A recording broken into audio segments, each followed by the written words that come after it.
I always used to say I'm not the data marketing girl, I'm the cutesy marketing girl, until I realized how much power there is in data and how much of a story it tells. And if we don't understand the data, it's really hard to know what to fix and what to make pretty and do the cool marketing things. This person had a blog post that had 42,000 impressions over the past 3 months, but had 0 click-through rates. And so no one was clicking on this, and that tells me something. Welcome back to the Sustainable Creator Podcast. Today we have Courtney to talk about using SEO to increase your visibility, and we're really excited. We're probably going to nerd out quite a bit on this episode, so get ready, have your notebooks. It's going to be a really good one. Welcome to the podcast, Courtney. Thank you guys so much for having me. I'm excited for this conversation. We are too. I am very excited to get your insight on SEO. You talk about it a lot on Instagram, and I always love everything you share. SEO feels like both a buzzword and also a foreign language. So the goal today is to be able to break it down in a way that is simple and easy to understand for everyone. So if you are listening right now and going, oh my goodness, this episode might be a little too outside of my comfort zone, don't worry. Courtney is fantastic at breaking it down in a digestible way. So stick around. It's going to be great. Before we dive into the meat of the show, I want to just give everyone a heads up. Courtney is also going to be doing a workshop inside of our membership, The Break Room, on April 21st, all about just this exact topic, how to increase your visibility using SEO. And this serves as a preview of sorts. So if you love this episode, like I think you're going to, you should definitely come to the workshop to learn even more. And you will have some visuals involved, I'm guessing, to kind of get even more insight of how you can use SEO to work for you. So all of that said, Courtney, can you kick us off by just sharing a little bit about who you are, what you do, and how you got into loving SEO as much as you do, because it seems like you really love it. Yes, I kind of stumbled into it, but yeah, so I run a SEO-focused web design studio called Little Creative Company, and I started that in 2018, and it's had many different phases over the years, and I've took it full-time a couple years ago, left corporate after being in corporate marketing for about 10 years, where I got to do fun ad campaigns, TV commercials. I've touched just about every type of marketing that there is to be touched at this point in my career. And now getting to run my own business where I get to work with creatives and service providers and business owners who are focused on making a difference. It's really fun because I get to help them increase their impact through all of these different types of marketing, but starting with their website as that foundation is one of the most fun parts, because sometimes people think a website is just like this digital business card, but it can have so much more power for your business if you truly understand it. And that's where I started digging into SEO a few years ago and realized okay, what really makes a website work? What makes it tick? How does it actually get found? And so the more I dug into that, my personality type is Enneagram type 1. And so I'm like, if I do something, I want to do it completely right. And so I just go all in on okay, well, what does it need to be right? How do you make it work and everything? And growing up, my family always called me MacGyver. And so that's not quite our generation. It's probably more my mom's generation. But basically MacGyver is this guy who just figures out how to do all these things and kind of rigs things of okay, let's put a piece of duct tape in this and we're going to make it work and solve the problem. So problem solving is my natural lean in life. And so with that, I just started digging into SEO because it used to kind of scare me. I was like, what is this? It feels like something that just a web developer would do, or it feels like something that is just very techy. And I always used to say, I'm not the data marketing girl, I'm the cutesy marketing girl, until I realized how much power there is in data. Yes. And how much of a story it tells. And if we don't understand the data, it's really hard to know what to fix and what to make pretty and do the cool marketing things. And so that's kind of how I dove into it. But I live in Columbus, Ohio with my husband, and it's really crazy weather in the Midwest this time of year. So I'm just enjoying what I can of the little sunshine we get. We love to Yes. travel. We love to try new restaurants and food and all of that. And we love going up to New England every summer and having a couple weeks there, which is really fun. Nice. One of the things that we find really interesting, like when we have experts come on the podcast to talk about, of like, you find this thing really interesting, how much of it is impacting your business? So if you were to put like a rough estimate of like for your customers right now, how many of them are coming from SEO things that you are doing for your business? Yeah. So the way that I actually incorporate SEO into my client work is all my website clients actually get SEO as part of their web design package. So at this point, it's pretty much 100% of my business is focused in some shape or form around SEO, whether it's one off SEO clients or it's web design clients who I'm building their website. Because some web designers do what they just call like basic SEO, which is just making sure that the structure of the site, that they've got the right headers and they've got, you know, different things like that are structured properly. But they're not doing the keyword research. They're not adding in all of the actual like technical elements. And so I realized quickly that I was like, the basic just wasn't enough. And so now it's pretty much 100% of my business is that's why I started saying it's an SEO focused web design studio because it touches like every part of what I do now. So if I think about like inbound leads for you, how many of your inbound leads are coming from your own SEO versus like a marketing on Instagram or something? Yeah. So I don't have a number off the top of my head, but I would say that a good amount is starting to come from SEO. So working on all of my clients' SEO, mine often, like most creators and creatives, our own work tends to take a back burner. And so I'm actively always working on my own SEO. And depending on the industry that you're in, sometimes it's easier to rank and get more visibility through SEO than other industries. So like a local restaurant may have an easier time getting rankings quickly because they're able to really niche down and say like restaurant in certain area. Whereas for me, web design, it's such a broad area that I'm targeting not the whole world essentially, but it is more broad. And so it takes a lot more strategy to figure out how can I niche down? What are the right words? And so I do get a decent amount of traffic from SEO, and then referrals are my other big one. Before we keep going, I know there are some people listening going, okay, this is a fun acronym. I have no idea what Yeah. it means. So, can we pause for a quick second? Can you explain what SEO is as if we were a fifth grader? Yeah. So I love this question. I actually did an Instagram post around this recently and everyone That's what loved inspired it. me. Yeah, everyone loved it. And so I am the type of person with data and SEO because I am not a data person. I've become a data person that I love explaining things more simply. Just because again, it's like why do we need to have all the jargon? And so for SEO simply stands for search engine optimization, which basically means when you're on Google, if you use other things, there actually is a surprising amount that still uses Bing and like Yahoo and stuff. But I'll mostly talk about Google because it's kind of the king in the search world. But basically, it just means optimizing your website for a search engine to find it. And one of my most favorite kind of examples that I have come up with is we all know what it's like to go to a library.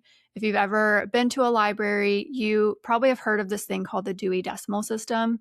And again, that seems like a jargony term for librarians, but basically, it's how the books are organized on the shelf in the computer, how you're able to find, okay, I'm looking for a mystery book written by like Stephen King or whoever. Like you're like trying to find this book on, like you walk in and it's all these different shelves and you're like, which way do I go? I don't know. And so you ask the librarian, aka Google, and they're like, here, let me look it up. And so they're searching for the best fit. They're like, okay, it's going to be in like section B, aisle 5 on shelf, whatever. Everything's labeled. And so SEO is the same way. Your website is essentially a book on the shelf of Google. And if it's not properly labeled or it hasn't been categorized yet, because if you look at the spine of a book at a library, it has like little numbers and a label on it that says like where it belongs in the library. And if your website's miscategorized or it's not been labeled, then Google doesn't really know what it is or where it is or how to like match you, because basically Google is playing a constant matching game.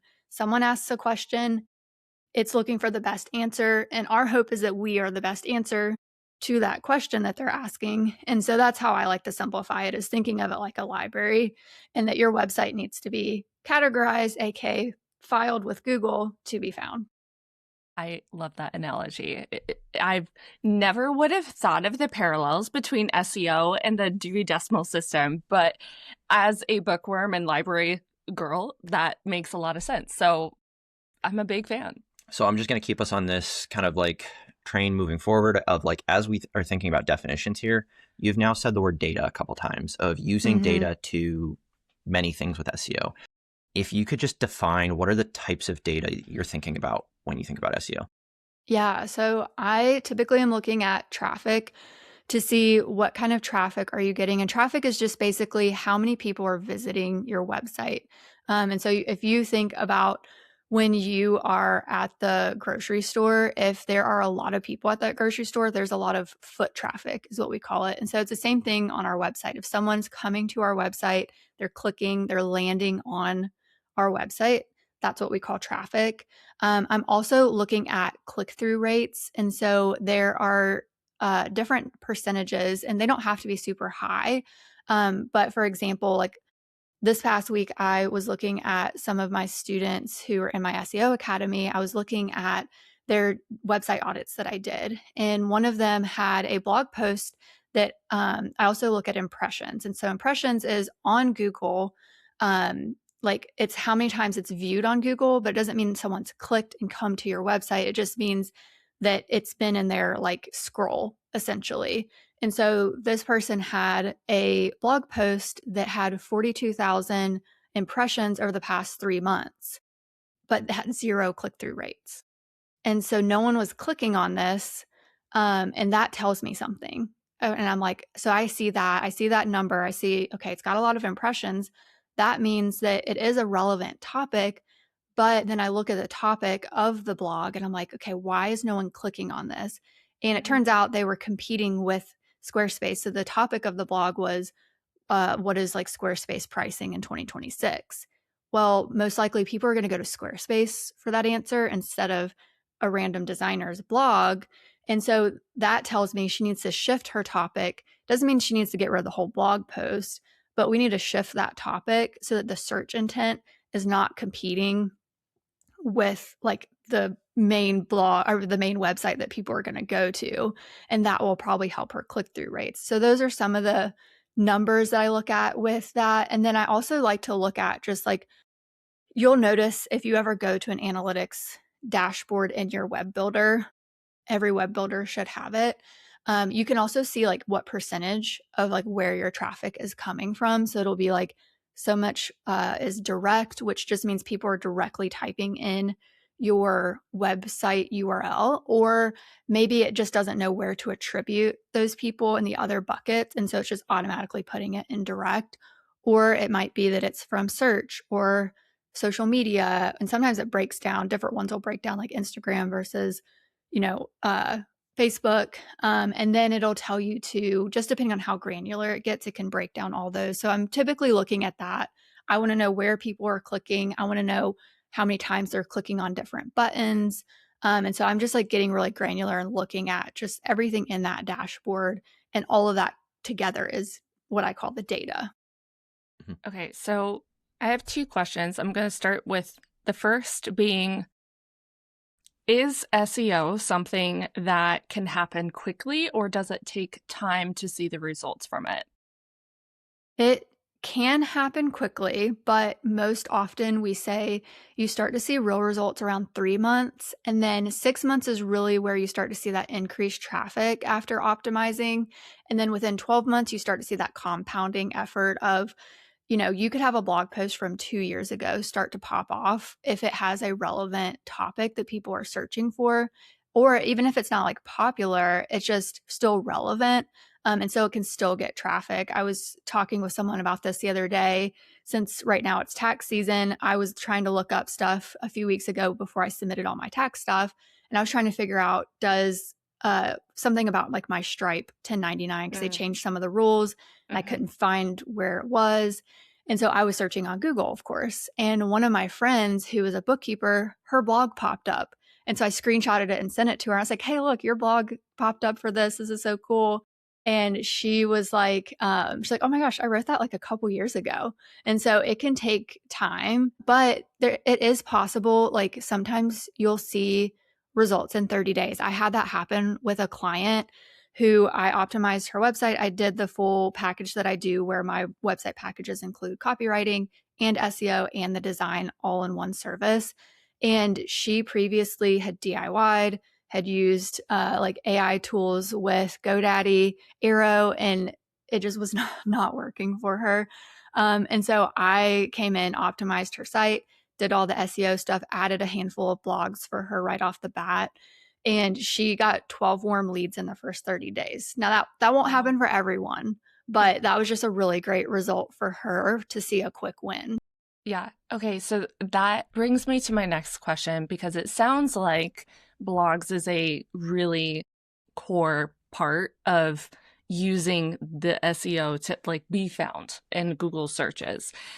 So can you walk us through what are all the different pieces that play a part in the SEO pie, if you will?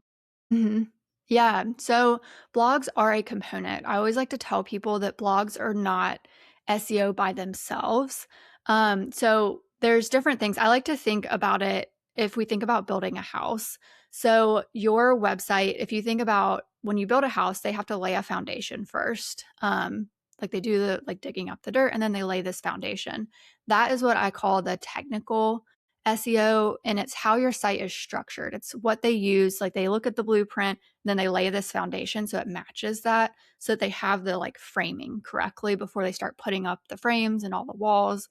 And so that's the technical piece, and that takes up a smaller percentage of the weight of SEO, if you will. But you need that in place so that Google at least knows how to classify it. I showed this example to my students the other day where I showed them my website and then I showed them what, if you right click and say view page source, it shows you all the code for the website. And I showed them, I was like, here's what we see, but this is what Google is seeing is all this code. And so that's why the technical piece matters, because it's not seeing the pretty pictures and the pretty fonts. It is literally seeing it however it's coded. And if it's mislabeled, it would be like trying to, I don't know if you've ever done this. I have gone to the grocery store before and thought that I bought mild salsa and got home and realized I Yes. bought hot Yes. salsa, you know? And it's not that the jar was mislabeled, but I misread it. But that's like our website. If we mislabel things on our website or think that we're labeling it correctly and then it's not, then Google's like, what is she trying to say? Like, I don't know. And so that's the foundation. And then there's what we call on-page SEO, and that's more of like the copywriting, the words we use, the keywords, the content on our page, and that's like the framing of the house. And so when you see all the wood go up before they put all the like pretty stuff on it, and then we start to have blogs and domain authority, which I can explain that too, and like external linking or backlinking. That's what is more of all of the like bigger weight of stuff. And so Google really values credibility, relevance, and authority when it comes to your website.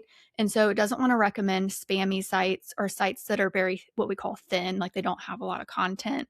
It doesn't want to recommend sites that are old and outdated. It's trying to find the most relevant website and content to like send to people. And so there's different things that it gives weight to, but having backlinks, which is basically like, let's say like you guys had a blog or a post on your website that linked back to my website, that's going to over time give my website more credibility because it's like a word of mouth thing. Like your website saying my website's cool. And so, it's like, okay, we're friends, and so the more of those you can earn from credible websites, it boosts your kind of status with Google. And then also too, having relevant blog posts. So I give more weight to keyword focused blog posts, backlinks, and then also just at least making sure the structure of your site is sound and is structured to be found.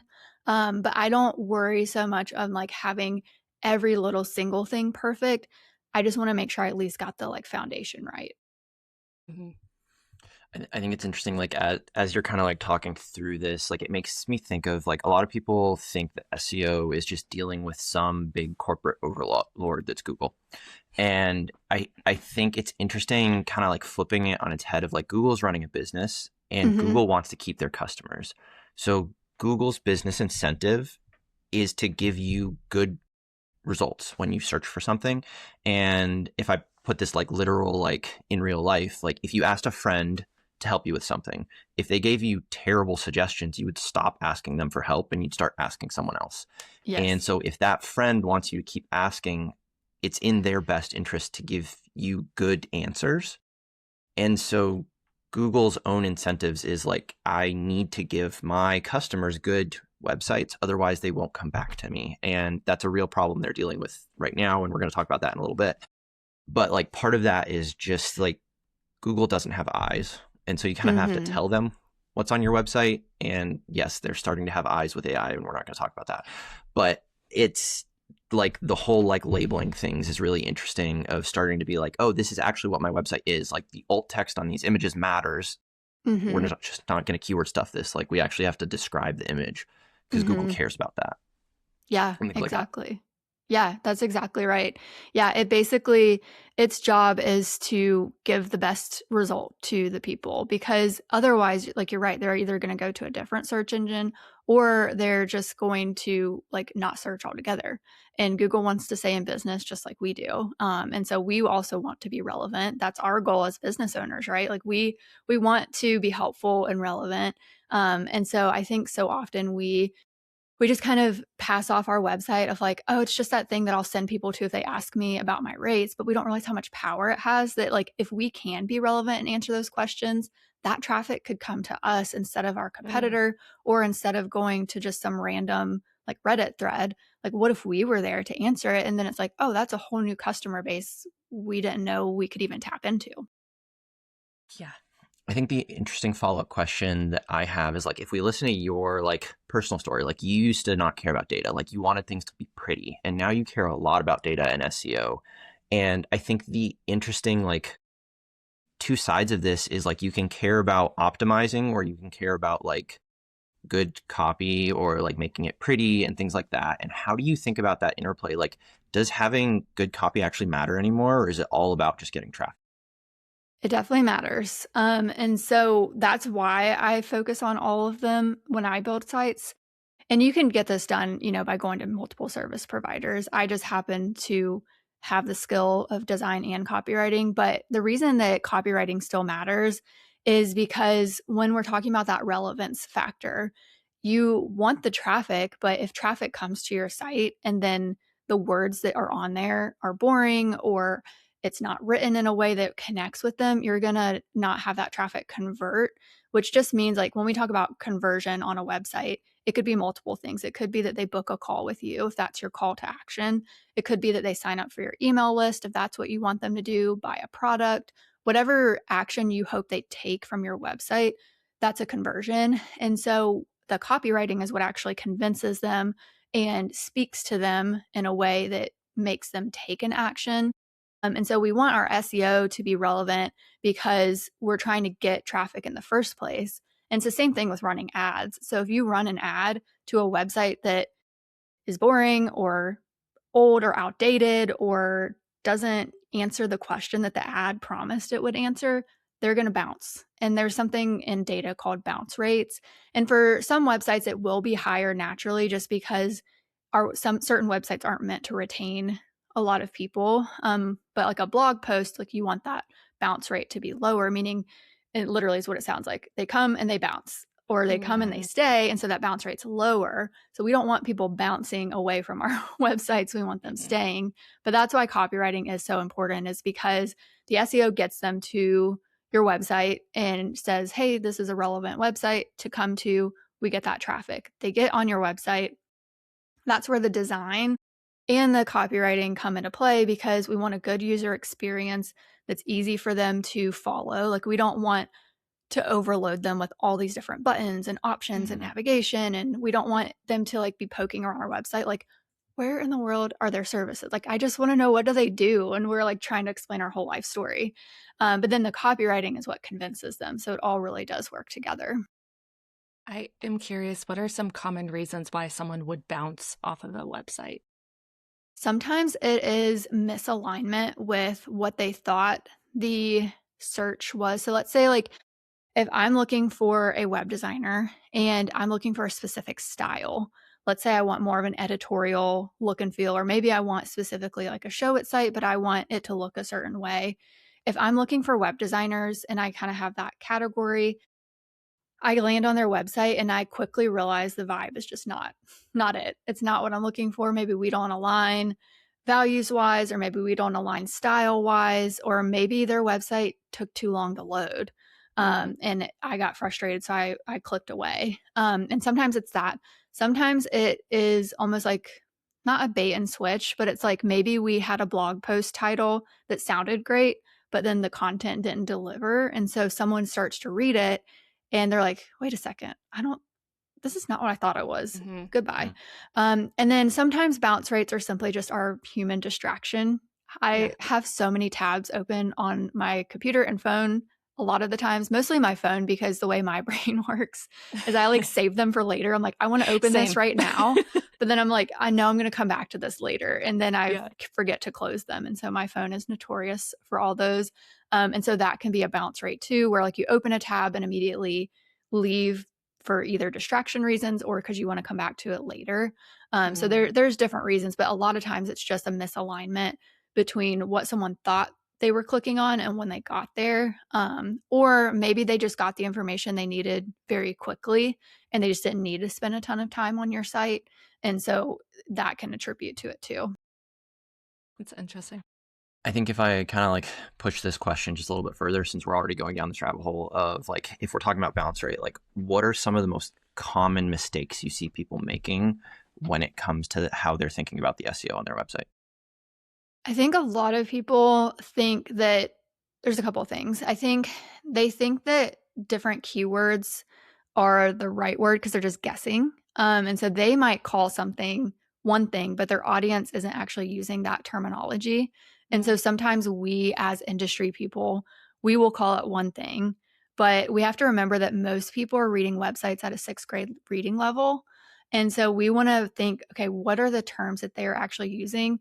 And back to my favorite word, data, we want to base it on data and see, okay, there are different keyword research tools out there like Ubersuggest and Ahrefs and Keywords Everywhere. You can use some of those tools, and a lot of them have a free version, but you can type in there and see what the volume is of the searches for those different words and make sure you're using the right word, and then go pop it back into Google and see what types of websites come up for that. That was something with a client recently. We were trying to figure out the right keyword for her because she is kind of an executive coach, but also more of a life coach. And she was having a hard time figuring out where that blend was as someone who works with professionals, but she's not just coaching them on their professional career. And so I had to do a bunch of research for that to figure out, okay, here's like the keyword, here's what she's comfortable calling it and saying about what she does. Where's that like happy medium? And then looking at the search results page, which in the SEO world, you'll hear it called a SERP, but it just literally means search results page. And seeing, okay, what comes up when I put this in? Because some of the words I put in, it was bringing up like things from like Franklin Covey and like really big companies that do leadership training. I was like, we don't want to be in that area. We want to be in the area where other coaches and other people are. For someone that maybe does not have a clear understanding of what a keyword is, can you just give a quick definition?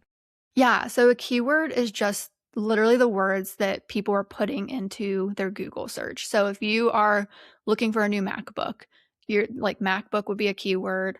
If you're looking for a restaurant in your area, you're saying brunch restaurants in Columbus, Ohio.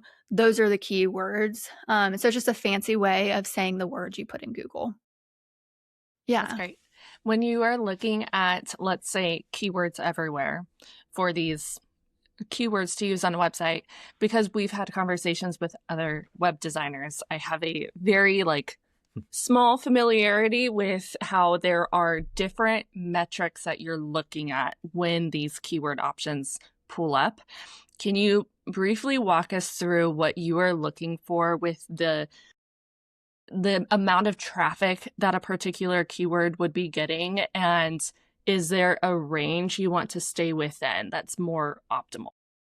Yeah. So most keyword tools will have a couple different categories. They'll have search volume, which tells us how many searches per month are related to that keyword.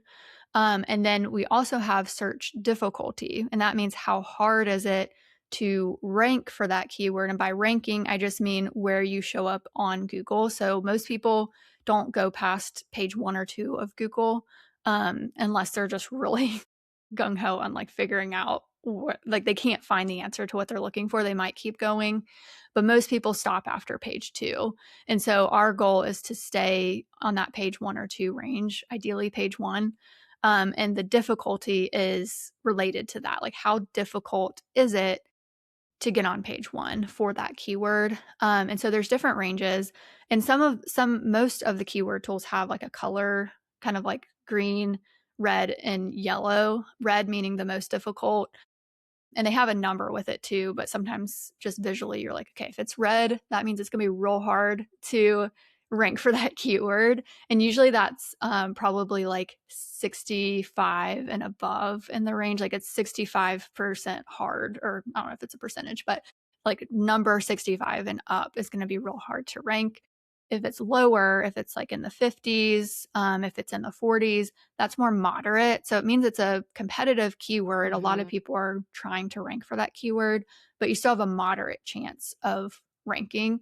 And then green means it's going to be really easy to rank. But then going back to volume, we kind of have to like tag team them, because if a keyword pulls up 0 volume and then it says it's really easy to rank for, well, yeah, it's going to be easy because no one's searching for it.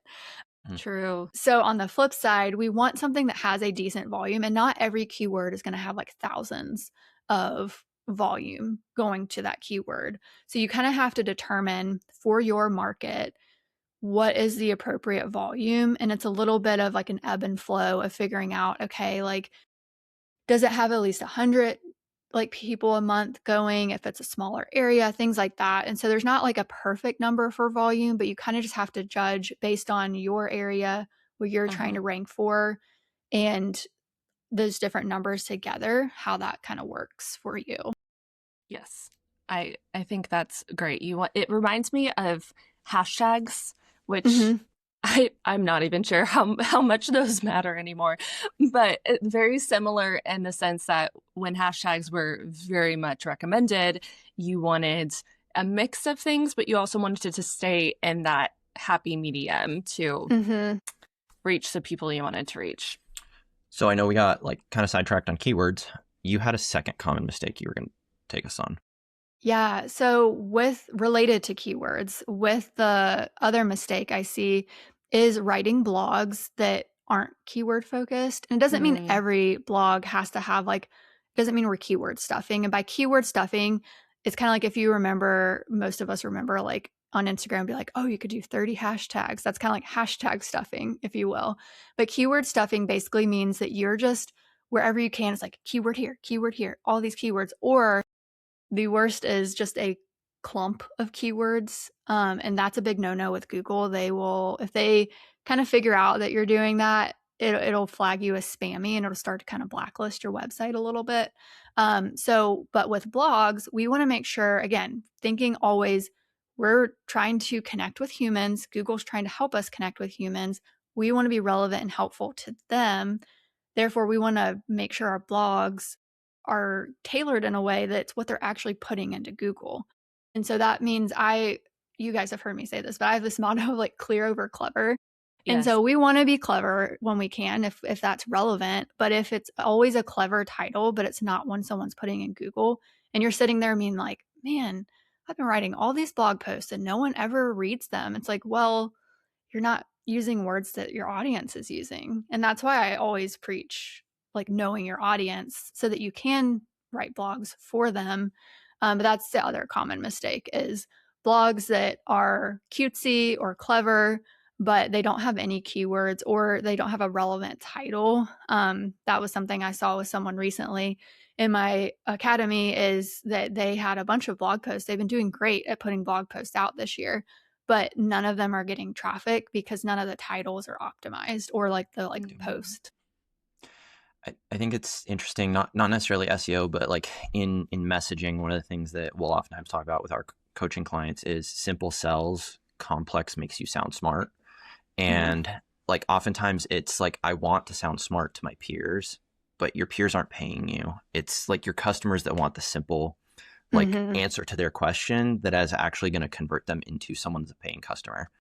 And it sounds like exactly the same for blog titles.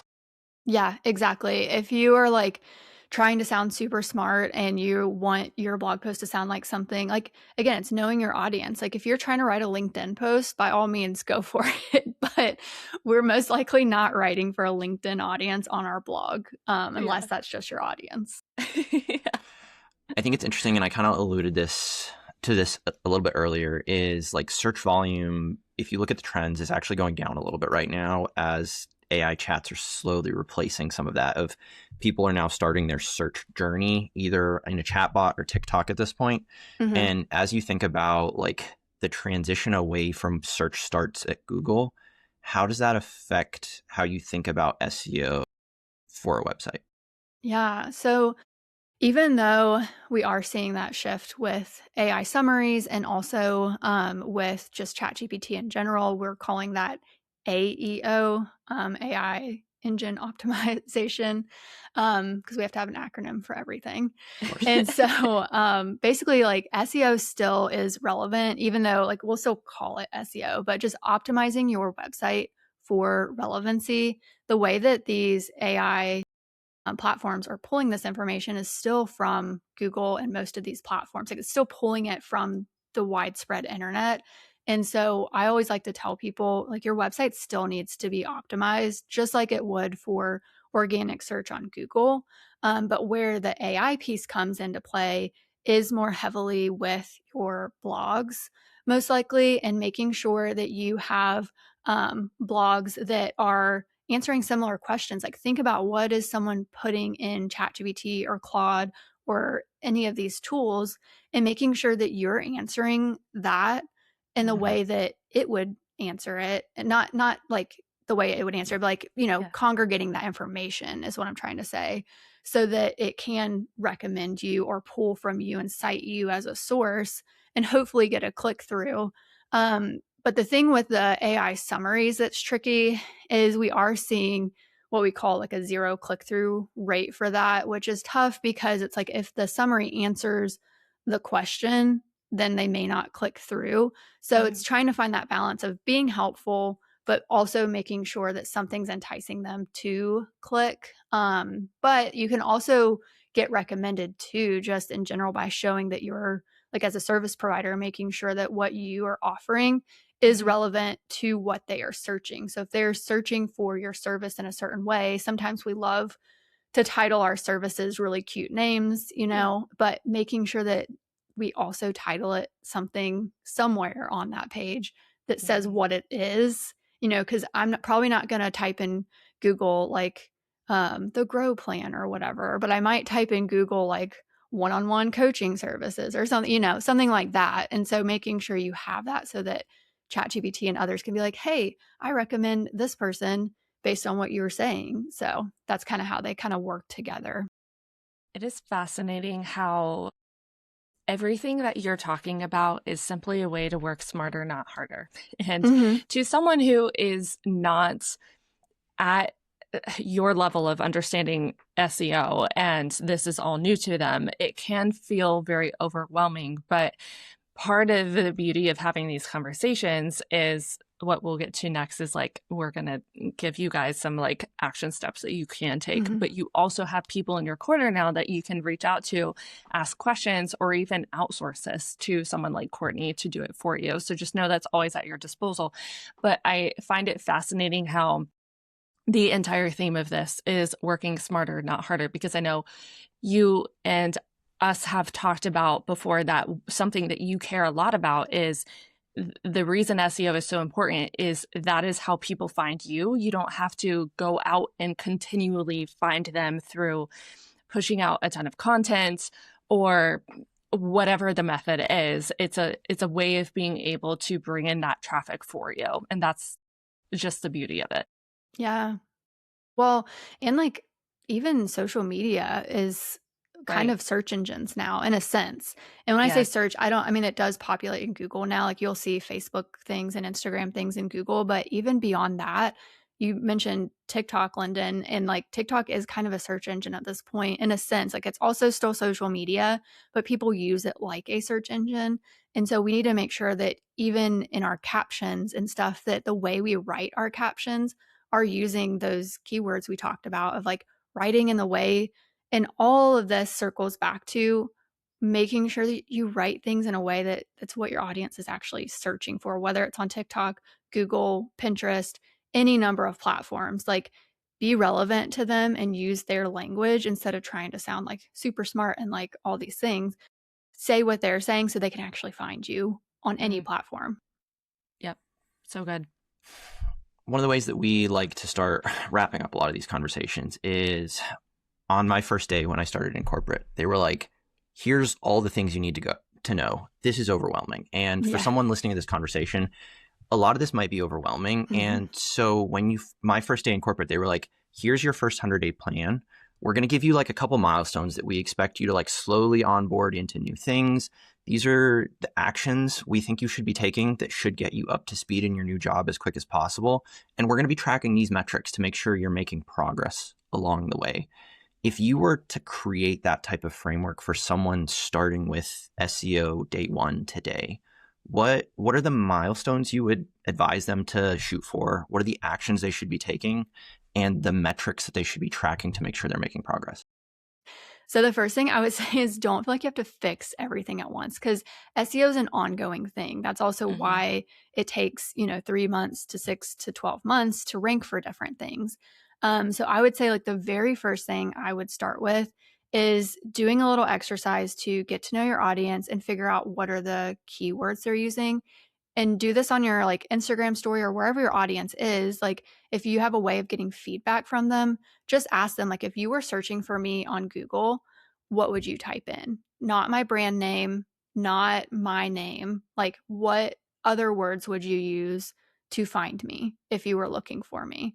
And see what they say and then use that and put that into Google and use one of those keyword tools and just start kind of making a running list of those different keywords and figure out, okay, which one is most relevant for where I want to be. And then make small goals for yourself of, okay, over the next 3 months, I'm going to work on my, what we call core pages, your home page, about page, services page, and working on optimizing those where possible. Start with what we call the H1 header or header one tag. One common thing that people think is that a header tag is just stylistic, but it actually means something to Google. And so just take a look at each, make sure there's only one per page, first off. Okay, good to know. But yeah, but over just like the course of like a month or something, make sure that you just go in and add the right keyword to each of those H1s. And that's a really great place to start. And then I would say after that first month, start writing at least just 1 to 2 blogs a month that are SEO optimized. Even if you haven't taken care of all of the technical pieces of your website, like some of the things we talked about today, starting with some optimized blogs can be really key for traffic, like answering those questions that you think your audience is asking, and start just twice a month. That should be pretty doable for most people, or once a month if that's all you can do. You don't have to blog every single week. And so if you can do that in the first like couple of months, that would be great. And then the metrics that you should start to look for too is tracking, you can track in Ubersuggest or any of these tools to see, you can actually say, okay, I want to track, what custom web design as my keyword and see like where are you, and it connects with your website. And so it can kind of see where you are in Google. And so track a couple of those keywords to see where you're falling. Do you need to add more context or content? Or maybe if after 3 months you're not getting traffic for that keyword or your ranking's not rising. Maybe you're not using the right keyword. But as far as metrics for your blog goes, we want to see how many clicks we're getting for the like impressions and seeing if we are getting traffic from Google for that or any search engine. And so tracking, like I kind of gave that example earlier, if you're getting a ton of impressions but no click-throughs, we need to make some tweaks and adjustments. And I like to look at data. It takes a little bit of time for Google to kind of look through your website and then file it like we talked about earlier and like categorize it. And so I would look after a month of posting a blog and seeing how the traffic's doing. If you look next week, it's not gonna, you're gonna get real sad because it's just too soon to tell. But then within 100 days, I would say that you can start to optimize the rest of your content. Pick one page per week and just kind of go through those like different steps of the keywords and things. So you had mentioned like doing 2 SEO optimized blog posts per month. If you had like a quick and dirty like 3 or 4 step process for writing an SEO optimized blog post, what would that look like? Yeah. So one thing is just brainstorming what are topics that I think and thinking through. So something that I think about often, and I'll define this for you guys, but is search intent. What is someone's intent while searching? Some people have what's called informational intent, meaning they're just looking for information. They're in that kind of inquisitive phase of like, do I want Squarespace or Webflow, or do I want this or that? Then we have navigational intent where someone is specifically trying to find like a product or something. And then there's transactional where they're like, I for sure know I want to work with a business coach. Now it's a matter of which business coach I'm ready to pay. And so thinking through your blog posts, you want kind of a blend of informational and transactional type of blog posts. So you don't want every blog post just to be pure educational of like how to do this, how to do that. Even though those are great things to target, but eventually you want to lead them to a decision with you of like it doesn't mean like why you should work with me kind of post, but it could be a post that's like why hiring a web designer is better than DIYing, or like DIY versus web design, or custom web designer. And so I would think through having of those two, have one informational and one transactional blog post a month if that's all you can do. And then the other quick and dirty thing is ask your audience what are questions they have. Like I do weekly like question boxes on my stories. And those are things I could use for blog content. And so just talk to your audience, get to know them. That can help you with that. And then worst case, if you are really struggling with what to write about, see what ChatGPT can help you brainstorm, or Claude, or any of the AI tools. I don't recommend going with their first gut reaction because even though some people will try to use it for SEO optimization, it's not basing it on anything. It's not basing it on any data. So if you're like, give me keywords that are good for this, it'll give you ideas, but it's not basing them off of actual search volume. But it can be a great starter just to like get your brain going. Cause sometimes we stare at a blank page and we're like, I don't know, what does my audience want? Like, I have no idea.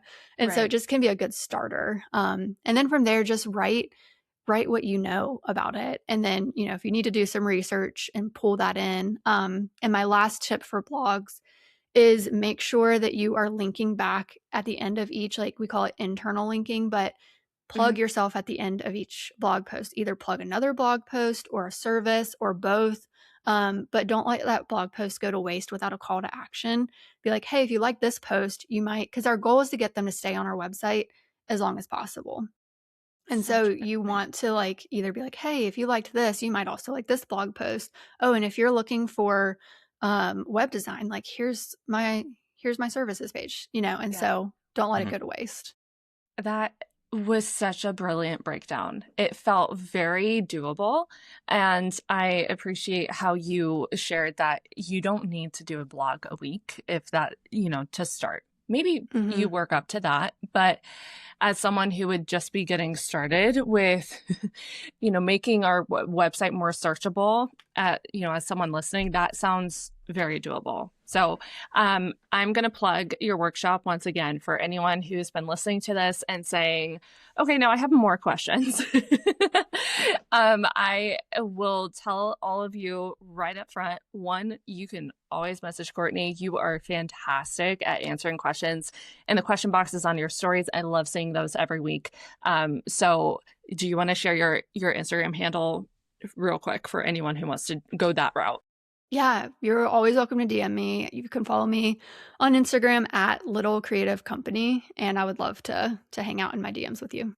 Yes, perfect. So message her there, and we're gonna do rapid fire. We're not done yet for anyone listening, but I want to plug the workshop real quick because this is such a great conversation, and think of it as a part 2 inside of our membership called The Break Room. That's going to be on April 21st at 1 p.m. Eastern time. There will also be a replay, but Courtney is going to walk through some more ways that you can utilize SEO on your website. And I believe there might be some tutorials involved or some visuals at the very least, so that if you are a visual learner, you're able to see what she's looking for and how you can apply it to your website and the way that you approach SEO. So just know that is happening. We'll have the details for you in the description. You can always message us if you have questions about what all that entails.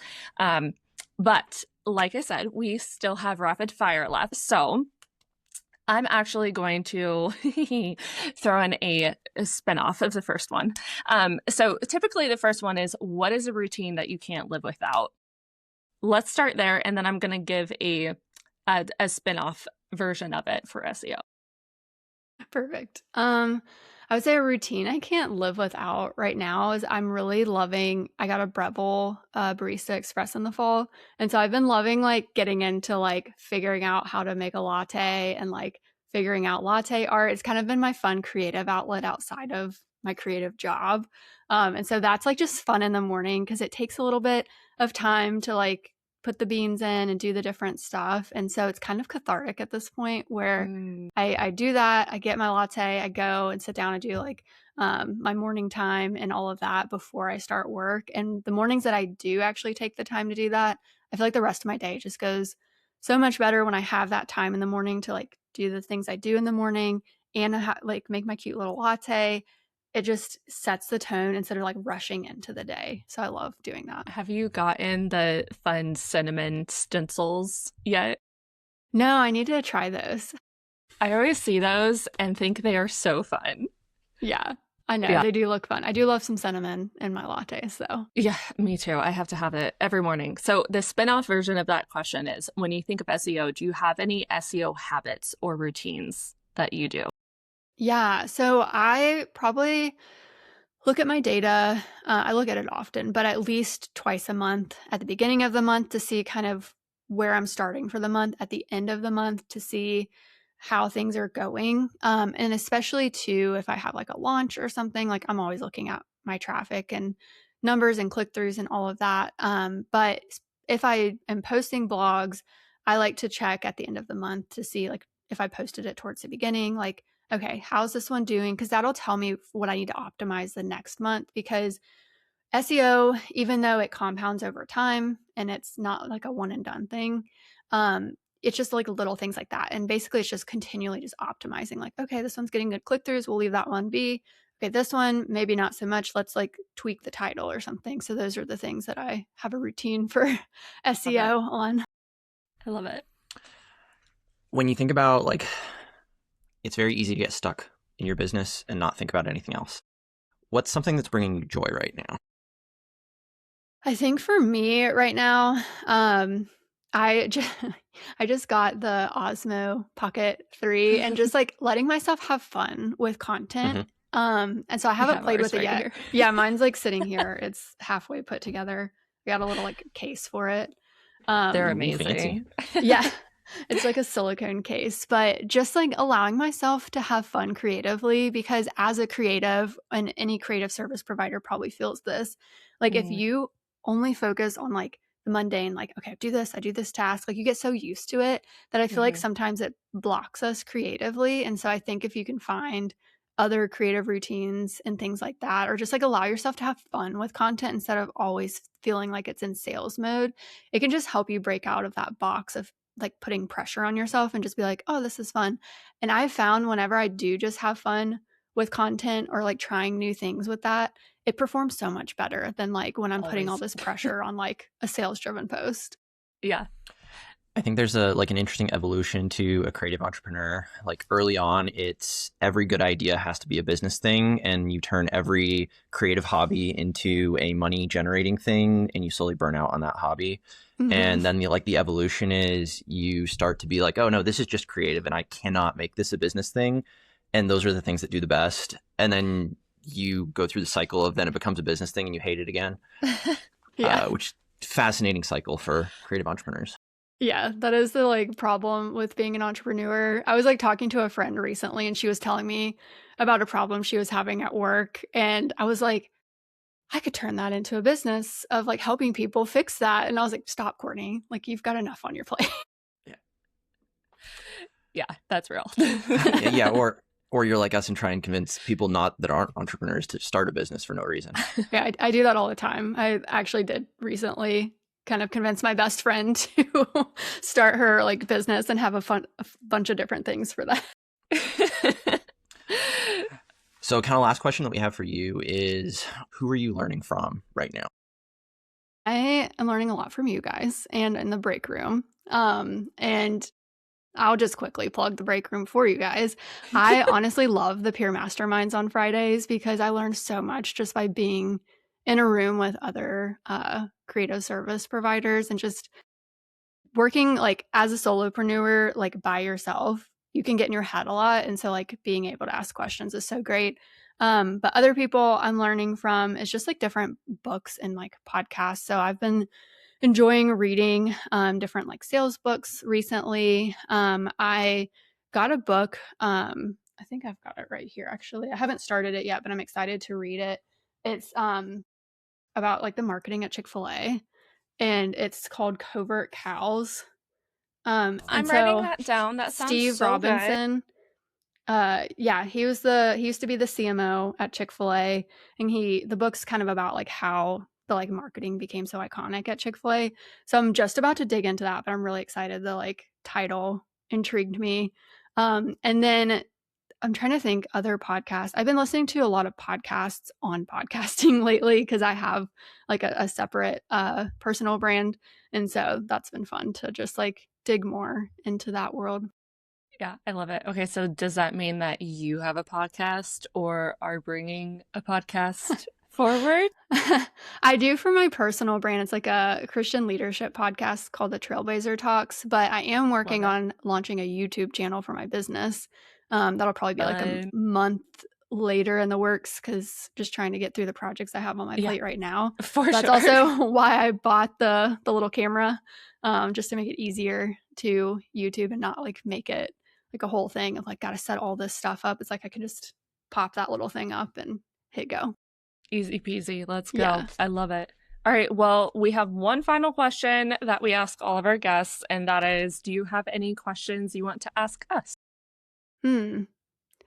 What is something for you guys that like with SEO has been kind of like a light bulb moment, do you think?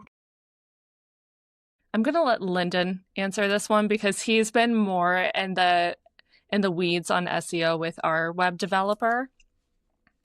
So I think for me, actually, like one of the things that the light bulb moment for me was actually a few years ago. Just based on who we are, we like to experiment with new softwares.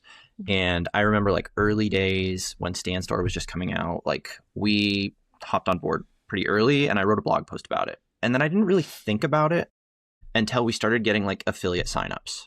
And I could not figure out why we were getting affiliate signups until I traced back to, there's this one blog post that was like number 3 on the search page for StanStore. I didn't optimize it. I didn't do any keyword research. It was just like, I tried a thing. This was my thoughts. And it was, honestly, looking back, like it was a fairly dense keyword article or like blog post. And like that then opened a door for us to become ambassadors for a software company because we had enough referrals, and It put it us on all their traced radar. back to like I just put up one blog post and then I didn't think about it. We never posted about it on socials, and it just existed. And that unlocked for me of like, oh, this actually works organically. If even though standalone, it didn't match. Like if we use your house analogy, we had no foundation for Yeah. Stand Store. We had no walls for Stand Store. It was just like a standalone piece. Like this gets ranked on its own. And it's something that I've now thought about, like as we're going through the process of like we rebranded our business and we like launched a new website, and sadly that blog post doesn't exist anymore because it wasn't ranking anyways. But it is one of those of like, if we do this correctly on its own, independent of all the other marketing, like this can work and it can drive authentic visits to our website, which is really interesting to me. And it's something that we're definitely thinking about more now that we're growing a membership that is also ranking in a different way. Yeah. Well, and that just proves too, it's like keywords don't have to be some earth shattering techie Right. thing. Like Yeah. it's literally just the words people are already using. Yes. And like for you guys, that keyword just happened to be Stand Store. And it was like right as it was kind of in that probably early adoption phase, which gave you guys the upper hand, because once a blog post starts getting traffic, then people's like, oh, people are going to this. Let me recommend it more. Just like any algorithm out there. But it also shows too, like, that's why you don't have to write a million blog posts. Like with Instagram and social media, you feel like you have to post every single day because it disappears so quickly. But with your blog posts, it can live for years and still bring good traffic. So I think that's really cool. You have that realization. Yeah. Yeah. Well, this has been incredible. Thank you for being so generous with your knowledge and your time. I know everyone's probably got a bajillion notes and ideas to implement. So I know you mentioned earlier on you have SEO Academy. Can you just quickly give a couple of ways that people can work with you if they don't want to be the ones doing this all on their own? Yeah, absolutely. So I do offer one-on-one done for you SEO services, and you can find that on my website, littlecreativecompany.com. And then I also have a done with you program called the Built to Be Found SEO Academy that will open doors again in the fall. We're currently in the middle of the first cohort, and the students are already getting a lot of great wins from it and just light bulbs going off, and like they thought that SEO was so complicated, and then they got in the academy like, wait, I can do this. And so that's a done with you option. But then I also do web design and branding. And so if you ever have a need for a custom website, you can also find that on my website. But I build fully custom websites that come with copywriting and SEO foundations. And so it helps your website get found right from the start. Awesome. Well, guys, go check her out. Courtney, this has been amazing. Thank you so much. And thank you all for listening all the way to the end. You are also incredible. We appreciate your time as well. If you really enjoyed this episode, it would mean so much to us if you would leave a review for us wherever you are listening. That would make our entire day. I've seen a couple popping up, and so I see you, and thank you so much. It means a lot. Thank you, Courtney. This has been fantastic. And to the rest of you, we will see you on the next episode. Bye.